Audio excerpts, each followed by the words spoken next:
Morning friends, నేను మీ సాయి మల్లేష్ని మాట్లాడుతున్నాను. ముందుగా మా ఛానల్ సబ్స్క్రైబ్ చేసి లైక్ చేసి షేర్ చేయండి. అదేవిధంగా ఈరోజు వార్తల్లోని ముఖ్యాంశాలు తెలుసుకుందాం. వెలుగు దినపత్రిక.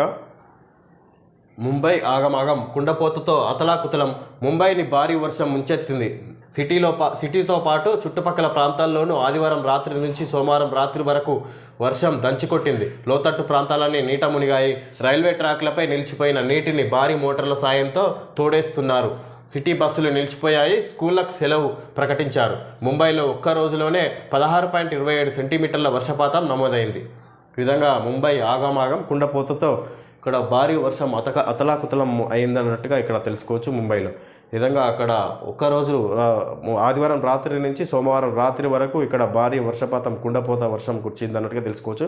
సిటీ బస్సులు ఎక్కడికక్కడ ఆగిపోయాయి. సిటీతో పాటు తీర ప్రాంతంలో కూడా సిటీతో పాటు చుట్టుపక్కల ప్రాంతాల్లోనూ ఆదివారం రాత్రి నుంచి సోమవారం రాత్రి వరకు భారీ వర్షం కారణంగా ఇక్కడ ఎక్కడికక్కడ నిలిచిపోయే నీళ్లు, వాహనాలు కూడా అదేవిధంగా స్కూళ్ళకు సెలవు ప్రకటించింది ప్రభుత్వం అని ఇక్కడ తెలుసుకోవచ్చు. నిధులకు డోకా లేకుండా పక్కా ప్లాన్తో వెళ్తే జిల్లా యూనిట్గా చేపట్టే డెవలప్మెంట్ కార్యక్రమాలకు నిధుల డోకా కూడా ఉండదని రాష్ట్ర ప్రభుత్వం భావిస్తున్నది.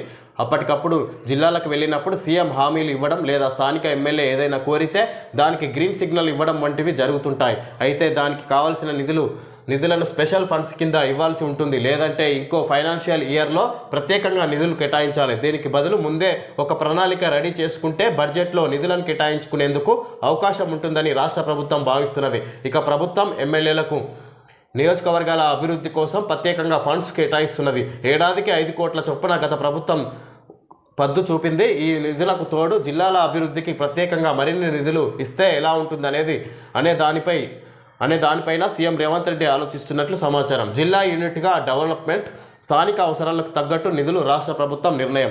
అనుకూలతలను బట్టి ప్రాజెక్టులు, పరిశ్రమల ఏర్పాటు, ఎంపీలు, ఎమ్మెల్యేలు, కలెక్టర్ల నుంచి ప్రతిపాదనల సేకరణ, డెవలప్మెంట్ ప్రోగ్రామ్స్ కోసం స్పెషల్ యాక్షన్ ప్లాన్.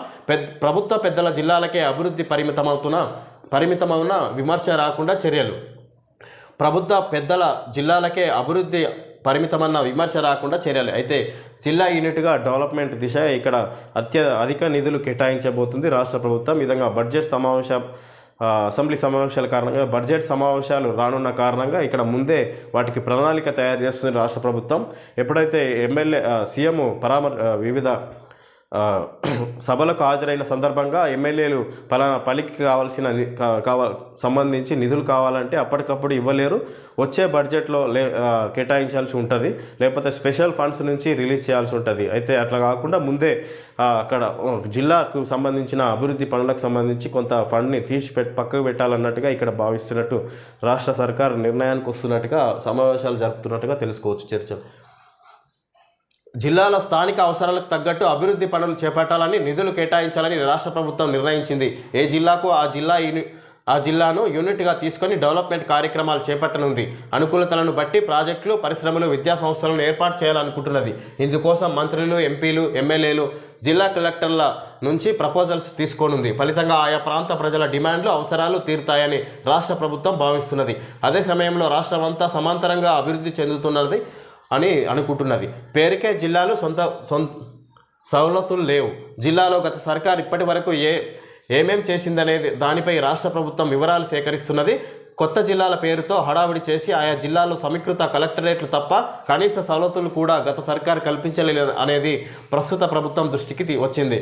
కొన్ని జిల్లాల్లో అసలు ఉపాధి అవకాశాలు లేవని, నీటి వనరులు వాడుకోలేని పరిస్థితులు కల్పించారని, ఉన్నత విద్యా కాలేజీలు, రోడ్డు, ఇతరత్ర వంటి ముఖ్యమైనవి కూడా లేవని తేలింది. వీటిని పరిష్కరించడంపై ప్రభుత్వం స్పెషల్ ఫోకస్ పెట్టింది. ఇందుకోసం అసెంబ్లీ సమావేశాల్లో 0 అవర్లో ఎమ్మెల్యేలు లేవనెత్తే సమస్యలను కూడా పరిగణలోకి తీసుకోవాలని భావిస్తున్నది.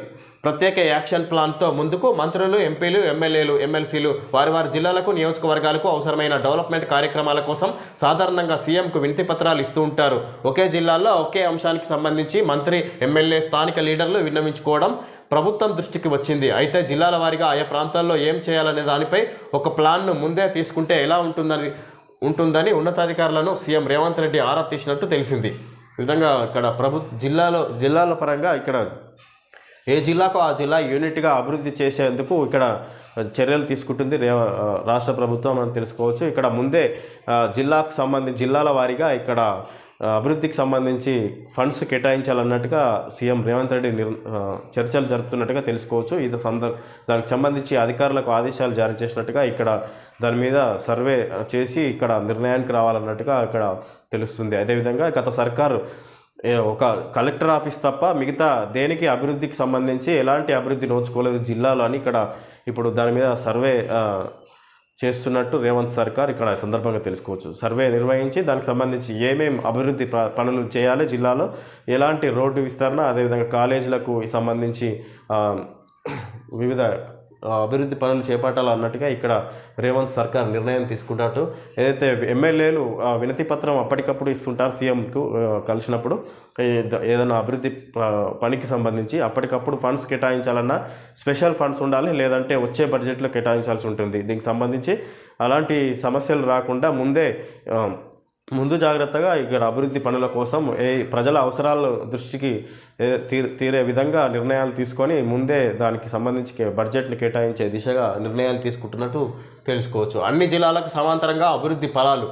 సీఎం జిల్లాలో, డిప్యూటీ సీఎం జిల్లాలో పలానా మంత్రి ఇలాకాలో మాత్రమే అభివృద్ధి జరిగిందన్న విమర్శ రాకుండా అన్ని జిల్లాల్లో డెవలప్మెంట్ కనిపించేలా కార్యాచరణను ప్రభుత్వం సిద్ధం చేస్తున్నది. గత ప్రభుత్వంలో కేవలం సిద్దిపేట, సిరిసిల్ల జిల్లాలకే ఎక్కువ నిధులు వెళ్ళాయనే విమర్శ జనంలో ఉందని ఇప్పుడు అన్ని జిల్లాలకు సమాంతరంగా అభివృద్ధి ఫలాలు అందేలా ప్లాన్ రెడీ చేయాలని అధికారులను రాష్ట్ర ప్రభుత్వం ఆదేశించినట్లు సమాచారం.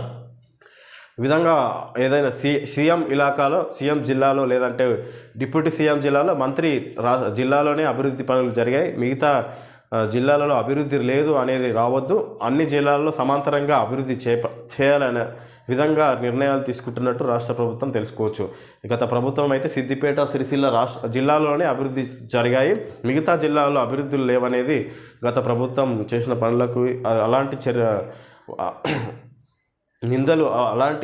నిందలు రావద్దు, అలాంటి చర్యలు మళ్ళీ రిపీట్ కావద్దు అన్న దిశగా ఇక్కడ రేవంత్ సర్కార్ పనిచేస్తున్నట్టుగా ఇక్కడ తెలుసుకోవచ్చు. నేటి నుంచి సీఎం జిల్లాల టూర్, ఎక్కడి సమస్యలపై అక్కడే రివ్యూ. తొలి రోజు మహబూబ్ నగర్లో పర్యటన, విడతల వారీగా అన్ని జిల్లాల్లోనూ. ఇక్కడ నేటి నుంచి సీఎం రేవంత్ రెడ్డి జిల్లాల టూర్ వేస్తున్నారు. ఇక్కడ అన్ని జిల్లాలు కవర్ చేసే దిశగా ఇక్కడ జిల్లాలు సందర్శించబోతున్నారు. ఇక్కడ సీఎం రేవంత్ రెడ్డి ఎక్కడి సమస్యలపై అక్కడే రివ్యూ. తొలి రోజు మహబూబ్ నగర్లో పర్యటన, విడతల వారీగా అన్ని జిల్లాల్లోనూ. తొలి రోజు మహబూబ్ నగర్ జిల్లాలో పర్యటించనున్నారు సీఎం రేవంత్ రెడ్డి. అక్కడ పర్యటన సందర్భంగా అక్కడ ఉన్న సమస్యలను తెలుసుకొని సమస్యలను పరిష్కరించే దిశగా ప్రణాళిక చేపట్టే అవకాశం ఉంది. అదేవిధంగా ఆ దిశగా అన్ని జిల్లాలను చుట్టుముట్టి ఇక్కడ పర్యటించి అక్కడ ఉన్న సమస్యలను పరిష్కరించే దిశగా చర్యలు తీసుకుంటారని ఇక్కడ సందర్భంగా తెలుస్తుంది. గచ్చిబౌలిలోని ఇంజనీరింగ్ స్టాఫ్ కాలేజీలో నిర్మిస్తున్న కన్వెన్షన్ సెంటర్ను పరిశీలిస్తున్న సీఎం రేవంత్ రెడ్డి, మంత్రి శ్రీధర్ బాబు. స్కిల్ యూనివర్సిటీని స్పీడప్ చేయండి, ఈ నెల 23లోగా ప్రతిపాదనలను పంపించండి సీఎం రేవంత్ రెడ్డి. పరిశీలించి 24 గంటల్లో నిర్ణయం తీసుకుంటాం, ప్రైవేట్ భాగస్వామ్యంతోనా ప్రభుత్వ నిర్వహణలోనేనా ఆలోచించండి. ఐఎస్బి తరహాలో తాత్కాలిక బోర్డు ఏర్పాటు, అధికారులు పారిశ్రామికవేత్తలతో సీఎం రివ్యూ. పాల్గొన్న డిప్యూటీ సీఎం మంత్రి శ్రీధర్ బాబు. రాష్ట్రంలో స్కిల్ యూనివర్సిటీ ఏర్పాటు పనులు స్పీడప్ చేయాలని అధికారులను సీఎం రేవంత్ రెడ్డి ఆదేశించారు. ఈ నెలాఖరున జరగనున్న అసెంబ్లీ సమావేశాలకు ముందే జూలై 23లోగా స్కిల్ యూనివర్సిటీపై స్పష్టమైన ప్రతిపాదనలతో రిపోర్టు సమర్పించాలని పరిశ్రమల శాఖ, విద్యాశాఖ అధికారులతో పాటు పారిశ్రామిక రంగ ప్రముఖులకు సూచించారు. వాటిని పరిశీలించి 24 గంటల్లో ప్రభుత్వం తగిన నిర్ణయం తీసుకుంటుందని ప్రకటించారు. సోమవారం మధ్యాహ్నం గచ్చిబౌలిలోని engineering staff college of India ESCIలో పారిశ్రామిక రంగ ప్రముఖులతో సీఎం స్కిల్ డెవలప్మెంట్కు యూనివర్సిటీపై సమావేశమయ్యారు. స్కిల్ డెవలప్మెంట్ యూనివర్సిటీపై సమావేశమయ్యారు. ఈ విధంగా స్కిల్ యూనివర్సిటీని స్పీడప్ చేయండి. ఇక్కడ ఇంజనీరింగ్ కళాశాల గచ్చిబౌలిలోని ఇంజనీరింగ్ స్టాఫ్ కాలేజీ నిర్మిస్తున్న కన్వెన్షన్ సెంటర్ను పరిశీలిస్తున్న సీఎం రేవంత్ రెడ్డి, వివిధ మంత్రులు శ్రీధర్ బాబు అని తెలుసుకోవచ్చు. బట్టి విక్రమార్క అయితే దీనికి సంబంధించి స్కిల్ యూనివర్సిటీని స్పీడప్ చేయాలి. అయితే ఇక్కడ ఉద్యోగ అవకాశాలకు సంబంధించి విద్యార్థులకు ఉద్యోగ అవకాశాలు దొరికేలా వాటికి సంబంధించి స్కిల్స్ నేర్పించాలి విద్యార్థులకు అన్నట్టుగా స్కిల్ యూనివర్సిటీని స్పీడప్ చేయాలి, వేగవంతం చేయాలి. దానికి సంబంధించి ప్రణాళికలు ఇక్కడ బడ్జెట్ సమావేశాలకు ముందే దానికి సంబంధించి జూలై 23లోగా స్కిల్ యూనివర్సిటీపై స్పష్టమైన ప్రతిపాదనలతో ఇక్కడ రిపోర్ట్ సమర్పించాలని పరిశ్రమల శాఖకు అదేవిధంగా విద్యాశాఖ అధికారులతో పాటు పారిశ్రామిక రంగ ప్రముఖులకు సీఎం రేవంత్ రెడ్డి సూచించినట్టుగా ఈ సందర్భంగా తెలుసుకోవచ్చు మనం. టెర్రరిస్టుల దాడిలో 5 జవాన్లు మృతి. జమ్మూ కాశ్మీర్లో ఆర్మీ కాన్వాయ్పై టెర్రరిస్టులు దాడి చేశారు. ఈ ఘటనలో 5 జవాన్లు చనిపోయారు, మరో 6 తీవ్రంగా గాయపడ్డారు. కథువా జిల్లాలో పెట్రోలింగ్ నిర్వహిస్తుండగా ఈ దాడి జరిగింది. ఇక్కడ కాశ్మీర్లోని కథువా జిల్లాలో పెట్రోలింగ్ నిర్వహిస్తుండగా ఇక్కడ ఇది జాడి 5 జవాన్లు మృతి చెందారు ఈ టెర్రరిస్టుల దాడిలో. ఇది వరుసగా 2 రోజుల్లో రెండోసారి జరిగిందని ఇక్కడ తెలుసుకోవచ్చు. రష్యా చేరిన మోడీ. 2 రోజుల పర్యటన కోసం ప్రధాని మోడీ రష్యా చేరుకున్నారు. సోమవారం మాస్కో ఎయిర్పోర్ట్లో దిగిన ఆయనకు సాదర స్వాగతం లభించింది. మంగళవారం ఇరు దేశాధినేతలు 22వ వార్షిక శిఖరాగ్ర సదస్సులో పాల్గొంటారు. ఈ విధంగా ప్రధాని మోడీ రష్యా దేశానికి వెళ్ళడం జరిగింది. సందర్భంగా ఘన స్వాగతం పలికారు అధ్యక్షుడు పుతిన్. ఘన స్వాగతం పలికిరు. ఇక్కడ దానికి సంబంధించి ఇరు దేశాల మధ్య సత్సంబంధాలు కొనసాగే దిశగా ఇక్కడ పరిష్కరించుకోవడం 22వ వార్షిక శిఖరాగ్ర సదస్సులో పాల్గొంటారన్నట్టుగా ఇక్కడ తెలుసుకోవచ్చు. అదేవిధంగా ఇరు దేశాల మధ్య ఇక్కడ సత్సంబంధాలు కొనసాగే దిశగా వాళ్ళు చర్చించే అవకాశం ఉన్నట్టుగా తెలుసుకోవచ్చు. ఈ సందర్భం ఏఐకి ఫుల్ డిమాండ్. ఇంజనీరింగ్ సీట్లలో 70% కంప్యూటర్ సైన్స్ రిలేటెడ్వే. సీట్లు పెంచాలని సర్కారును కోరుతున్న మేనేజ్మెంట్లు ఏఐసిటిఈ పర్మిషన్ ఇచ్చిన 20,000 సీట్లు దాదాపు అవే. రాష్ట్రంలో ఇంజనీరింగ్ కోర్సుల్లో అడ్మిషన్లకు తొలి దశ కౌన్సిలింగ్ ప్రారంభమైంది. దీంట్లో కంప్యూటర్ సైన్స్ రిలేటెడ్ కోర్సులకే ఫుల్ డిమాండ్ నెలకొన్నది. ముఖ్యంగా ఆర్టిఫిషియల్ ఇంటెలిజెన్స్ ఏఐ వైపు స్టూడెంట్స్ వారి పేరెంట్స్ మొగ్గు చూపుతున్నారు. 3 ఏళ్ల నుంచి ఇంజనీరింగ్ కోర్ గ్రూపుల్లో పెద్దగా విద్యార్థులు చేరడం లేదు. దీంతో ప్రైవేట్ ఇంజనీరింగ్ కాలేజీల మేనేజ్మెంట్లు సిఎస్ఈ అనుబంధ కోర్సుల సీట్లను పెంచుకునేందుకు ప్రయత్నాలు చేస్తున్నాయి. విధంగా సిఎస్ఈ కోర్సులోనే ఎక్కువ విద్యార్థులు జాయిన్ అవుతున్నారు. ఇక్కడ కంప్యూటర్ కోర్సులోనే దానికి సంబంధించి ఏఐ టెక్నాలజీ వచ్చిన సందర్భంగా కంప్యూటర్ కోర్సులోనే జాయిన్ అవుతున్నారు. ఇక్కడ దానికి సంబంధించి సీట్లను 20,000 సీట్ల వరకు అధిక సీట్లను కేటాయించాలని ఇక్కడ రాష్ట్ర ప్రభుత్వాన్ని కోరుతున్నట్టుగా ఇక్కడ తెలుసుకోవచ్చు. ఏఐసిటిఈ పర్మిషన్ ఇచ్చిన 20,000 సీట్లు దాదాపు అవేనంటే. ఫ్రాన్స్లో జరిగిన ఎన్నికల ఫలితాల్లో ఏ పార్టీకి మెజారిటీ దక్కలేదు. ఫ్రాన్స్ నేషనల్ అసెంబ్లీలో 577 సీట్లు ఉన్నాయి. లెఫ్టిస్ట్ కూటమికి అత్యధికంగా 180 సీట్లు వచ్చాయి. 160 సీట్లతో 2వ ప్లేస్లో మాక్రాన్ కూటమి నిలిచింది. ఇక్కడ ఫ్రాన్స్లో హంగ ఏర్పడింది. ఫ్రాన్స్లో జరిగిన ఎన్నికల ఫలితాల్లో ఏ పార్టీకి మెజారిటీ దక్కలేదు. ఫ్రాన్స్ నేషనల్ అసెంబ్లీలో 577 సీట్లు ఉన్నాయి. లెఫ్టిస్ట్ కూటమికి అత్యధికంగా 180 సీట్లు వచ్చాయి. 160 సీట్లతో 2వ ప్లేస్లో మాక్రాన్ కూటమి నిలిచింది. అయితే ఇక్కడ 20 సీట్ల తేడా ఉంది. మరి ఇక్కడ 577 సీట్లకు అత్యధికంగా కూటమి 180 సీట్లు, ఇంకా ప్రతిపక్ష వేరే కూటమి 160 సీట్లు గెలిచింది. 20 సీట్లే కాకపోతే ఇక్కడ హంగ ఏర్పడింది అన్నట్టుగా మరి వస్తుంది. ఇక్కడ కొంతమంది అసెంబ్లీలో అక్కడ ఎమ్మెల్యేలు తటస్థంగా లేనట్టు పార్టీ మారే అవకాశం, అందుకే హంగ ఏర్పడింది అన్నట్టుగా ఇక్కడ తెలుసుకోవచ్చు. మిగతా 34 కార్పొరేషన్లకు చైర్పర్సన్లు లిస్టు రిలీజ్ చేసిన ప్రభుత్వం. మైనారిటీస్ ఫైనాన్స్ కార్పొరేషన్కు వైస్ చైర్మన్ నియామకం. 2 ఏళ్ల పదవీ కాలంతో జీవో విడుదల. పాత జాబితాలో స్వల్ప మార్పులు. టికెట్లు త్యాగం చేసిన వారికి, ఎన్నికల్లో కష్టపడ్డ వారికి ప్రాధాన్యం. త్వరలో మరిన్ని నామినేటెడ్ పోస్టుల భర్తీ. రాష్ట్ర ప్రభుత్వం 34 కార్పొరేషన్లకు చైర్పర్సన్లను నియమించింది. ఈ మేరకు రాష్ట్ర ప్రభుత్వ ప్రధాన కార్యదర్శి శాంతికుమారి సోమవారం ఉత్తర్వులు జారీ చేశారు. దీంతో కాంగ్రెస్ నాయకుల 4 నెలల నిరీక్షణకు తెరపడింది. అసెంబ్లీ, లోక్సభ ఎన్నికల్లో టికెట్లు త్యాగం చేసిన వారికి, ఎన్నికల్లో పార్టీ అభ్యర్థుల గెలుపు కోసం కష్టపడ్డ వారికి ఈ పదవులు దక్కాయి. మార్చి 15వ తేదీన రెడీ చేసిన లిస్టునే స్వల్ప మార్పులతో ఇప్పుడు విడుదల చేశారు. కొత్తగా నియామకమైన చైర్మన్లు 2 ఏళ్ల పాటు ఈ పదవిలో కొనసాగనున్నారు. త్వరలో మరిన్ని కార్పొరేషన్లకు కూడా చైర్మన్లను నియమించనున్నట్టు తెలిసింది. విధంగా 34 కార్పొరేషన్లకు చైర్పర్సన్లను నియమించడం జరిగింది. ప్రభుత్వం అధికారికంగా ఉత్తర్వులు కూడా జీవో జారీ చేయడం జరిగింది. ఇది ఇక్కడ తెలుసుకోవచ్చు. కాంగ్రెస్ ప్రభుత్వం మరిన్ని కార్పొరేషన్ చైర్మన్ పదవులను వచ్చే కాలంలో ముందు ఇంకా నియమించే అవకాశం ఉన్నట్టుగా ఈ సందర్భంగా తెలుసుకోవచ్చు. అయితే కాంగ్రెస్ పార్టీలో కష్టపడ్డ నాయకులకే ఈ పదవులు దక్కాయి అన్నట్టుగా వాళ్ళు చెప్పుకొస్తున్నారు. మార్చిలో ఫైనల్ లిస్ట్ రెడీ చేసి పెట్టారు. దాంట్లో స్వల్ప మార్పులు అంటే ఒకరిద్దరిని మార్చినట్టున్నారు. మిగతావి మొత్తం పాత లిస్టే విడుదల చేసినట్టుగా ఇక్కడ ఫైనల్ చేసినట్టుగా తెలుస్తుంది. రాష్ట్రంలో అధికారం మారాకే స్వేచ్ఛ వచ్చింది. సిరిసిల్లలో ఇదివరకు నా ఫ్లెక్సీలు కట్టేందుకు భయపడే పరిస్థితి, ఇప్పుడు ధైర్యం వచ్చింది. బండి సంజయ్.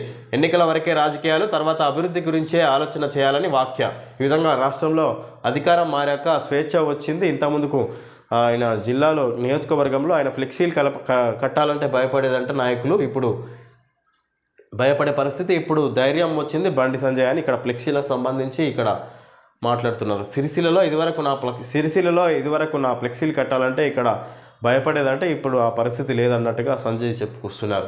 ఇక్కడ రాజకీయాలు కాకుండా అభివృద్ధి పదంగా పనిచేయాలన్నట్టుగా రాష్ట్ర ప్రభుత్వాన్ని ఉద్దేశించి మాట్లాడుతున్నారు బండి సంజయ్. వైఎస్ స్ఫూర్తితోనే 6 గ్యారంటీలు, రాహుల్ను ప్రధాని చేయాలనేది ఆయన ఆఖరి కోరిక. సీఎం రేవంత్ రెడ్డి. కాంగ్రెస్ను వీడిన వారంతా తిరిగి రావాలి. Deputy CM Bhatti. గాంధీ భవన్లో మాజీ సీఎం వైఎస్ జయంతి సభ, ప్రజాభవన్లో ఫోటో ఎగ్జిబిషన్. వైఎస్ఆర్ ప్రజానాయకుడు, ఆయన బ్రతికుంటే ఏపీ ముఖ చిత్రం మారేది రాహుల్ గాంధీ. విధంగా వైఎస్ రాజశేఖర రెడ్డి జయంతి సందర్భంగా గాంధీ భవన్లో సమావేశాలు ఏర్పాటు చేశారు జయంతి సందర్భంగా. ఈ విధంగా కాంగ్రెస్ నుంచి పార్టీ మారిన వాళ్ళు తిరిగి రావాలి, ఇతర పార్టీలో ఉన్న వాళ్ళని ఇక్కడ బట్టి విక్రమార్క మాట్లాడుతున్నారు. రాహుల్ని ప్రధాని చేయాలనే అదే రాజశేఖర రెడ్డి లక్ష్యం అని ఇక్కడ సీఎం రేవంత్ రెడ్డి మాట్లాడుతున్నారు. ఈ సందర్భంలో వైఎస్ఆర్ ప్రజానాయకుడు, ఆయన బతికుంటే ఏపీ ముఖ చిత్రం మారేదని ఇక్కడ రాహుల్ గాంధీ కూడా జయంతి సందర్భంగా మాట్లాడారు. కాళేశ్వరం పంప్ హౌజులు ఎందుకు మునిగినాయి? ప్రతిపాదిత ఎఫ్ఆర్ఎల్కు తక్కువ ఎత్తులో ఎందుకు నిర్మించారు? ఇంజనీర్లు, ఏజెన్సీ ప్రతినిధులకు జ్యుడిషియల్ కమిషన్ ప్రశ్నల వర్షం. పంప్ హౌజులపై బీఆర్కే భవన్లో జస్టిస్ ఘోష్ విచారణ. 14 మంది ఇంజనీర్ల హాజరు. 16లోగా అఫిడవిట్లు సమర్పించాలని ఆదేశం. కాళేశ్వరం అవినీతిపై కమిషన్కు అందిన కాగ్ రిపోర్టు. కమిషన్ తొలి దశ ఎంక్వైరీ పూర్తి, 2వ దశ ప్రారంభం.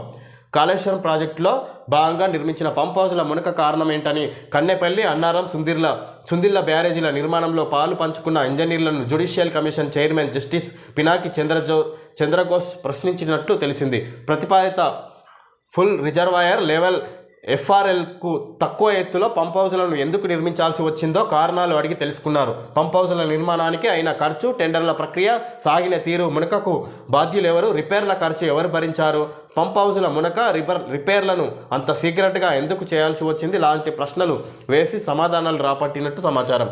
ఈ విధంగా కాళేశ్వరం ప్రాజెక్టులో జరిగిన అక్రమాలకు సంబంధించి విచారణ వేగవంతం చేశారు. దానికి సంబంధించిన ఇంజనీర్లను పిలిచి ఇక్కడ 14 మంది ఇంజనీర్లు హాజరయ్యారు. 16లోగా అఫిడవిట్లు సమర్పించాలని ఆదేశించారు. వాళ్ళని ఇంజనీర్లను పూర్తిగా ఎందుకు ముంపుకు గురైంది కాళేశ్వరం ప్రాజెక్ట్, సుందిల్ల బ్యారేజీ, ఈ బ్యారేజీలన్నీ ఎందుకు ముంపుకు కారణమైన, ఎందుకు డ్యామేజీలు అయినాయి, వాటి మరమ్మతులు సీక్రెట్గా ఎందుకు చేయాల్సి వచ్చింది, ఆ ఖర్చంతా ఎవరు పెట్టుకున్నారు, వివిధ రకాలుగా ఇంజనీర్లను ప్రశ్నించినట్టు ఇక్కడ సమాచారం. జస్టిస్ ఘోష్ కమిషన్ విధంగా ఇక్కడ పూర్తి సమాచారం నివేదిక ఇవ్వాలన్నట్టుగా అధికారులను ఆదేశించినట్టు ఇక్కడ జస్టిస్ ఘోష్ కమిషన్ ఇక్కడ ఇంకా వేగవంతం చేసినట్టుగా తెలుసుకోవచ్చు విచారణ. నీట్ పేపర్ లీక్ నిజమే, రీటెస్ట్ అనేది లాస్ట్ ఆప్షన్. సుప్రీంకోర్టు. 23 లక్షల మంది జీవితాలతో ముడిపడి ఉన్న అంశమని వ్యాఖ్య. నీట్ పేపర్ లీక్ అయిందనేది తేలింది, ఇది ఒప్పుకోవాల్సిన విషయం. కానీ ఆ క్వశ్చన్ పేపర్ ఎంతమందికి చేరింది, ఎంతమంది ఆ లీకేజీలో లాభపడ్డారు, ఇప్పటి వరకు ఇంతమందిని గుర్తించారు, పేపర్ లీక్తో ఇంకా లాభపడ్డ వాళ్ళు ఎవరైనా ఉన్నారా, ఈ కేసులో ఇంకా తప్పు చేసిన వాళ్ళను గుర్తించాల్సి ఉందా, పేపర్ లీక్తో లాభపడిన విద్యార్థులపై ఎలాంటి చర్యలు తీసుకున్నారు, ఎంతమంది రిజల్ట్స్ను హోల్డ్లో పెట్టారు, వీటన్నింటిపై సమగ్ర దర్యాప్తు జరగాలి సుప్రీంకోర్టు. ఈ విధంగా నీట్ పేపర్ లీక్ నిజమే, ఇది ఏదైతే ఇప్పుడు చాలా రోజుల నుంచి నడుస్తున్న సమస్య, ఇది నీట్ పేపర్ లీక్ అయింది, ఇది నిజమే అని సుప్రీంకోర్టు తెలియజేస్తుంది. రీటెస్ట్ అనేది లాస్ట్ ఆప్షన్గా ఉండాలి అని సుప్రీంకోర్టు మాట్లాడుతుంది. 23 లక్షల మంది విద్యార్థులతో ముడిపడి ఉన్న అంశం అని ఇక్కడ వాక్య తెలియజేస్తుంది సుప్రీంకోర్టు. అయితే ఇక్కడ ఇప్పటి వరకు ఎంతమంది నీట్ పేపర్ లీకేజ్ అనేది ఎంతమంది విద్యార్థులకు అందింది, అది నీట్ పేపర్ లీకేజ్ ద్వారా ఎంతమంది విద్యార్థులు లాభపడ్డారు, ఇప్పటివరకు ఎంతమంది విద్యార్థులను విచారించారు, అదేవిధంగా వాళ్ళపైన ఎలాంటి చర్యలు తీసుకున్నారు, ఇంకా లాభపడిన నీట్ పేపర్ లీకేజ్ ద్వారా ఇంకా లాభపడిన విద్యార్థులు ఉన్నారా అనే కోణంలో ఇంకా పూర్తి దర్యాప్తు చేయాలి. నీట్ పేపర్ రీటెస్ట్ అనేది ఇక్కడ తిరిగి పరీక్ష నిర్వహించేది లాస్ట్ ఆప్షన్గా తీసుకోవాలి. ఎందుకంటే కష్టపడి చదివి రాసిన విద్యార్థులు మోసపోతారు అని ఈ విధంగా వాళ్ళని ఉద్దేశించి ఈ విధంగా ఇన్ని రకాలుగా చర్యలు తీసుకోవాలన్నట్టుగా పర్యవేక్షించాలన్నట్టుగా ఇక్కడ ఇంకా సర్వే చేయాలన్నట్టుగా ఇక్కడ కేంద్ర ప్రభుత్వానికి తెలియజేస్తుంది సుప్రీంకోర్టు. సిన్మార్ ముంబైని ముంచిన వానలు సముద్రంలో ఉన్నవయ్యా ముంబై పోవాలంటే అటుపోవాలి.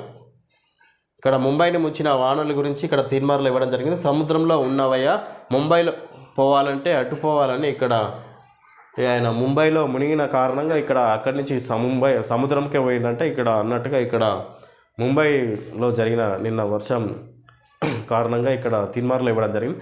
ఓకే ఫ్రెండ్స్, ఈరోజు వార్తల్లోని ముఖ్యాంశాలు తెలుసుకోవడం జరిగింది. Thank you friends.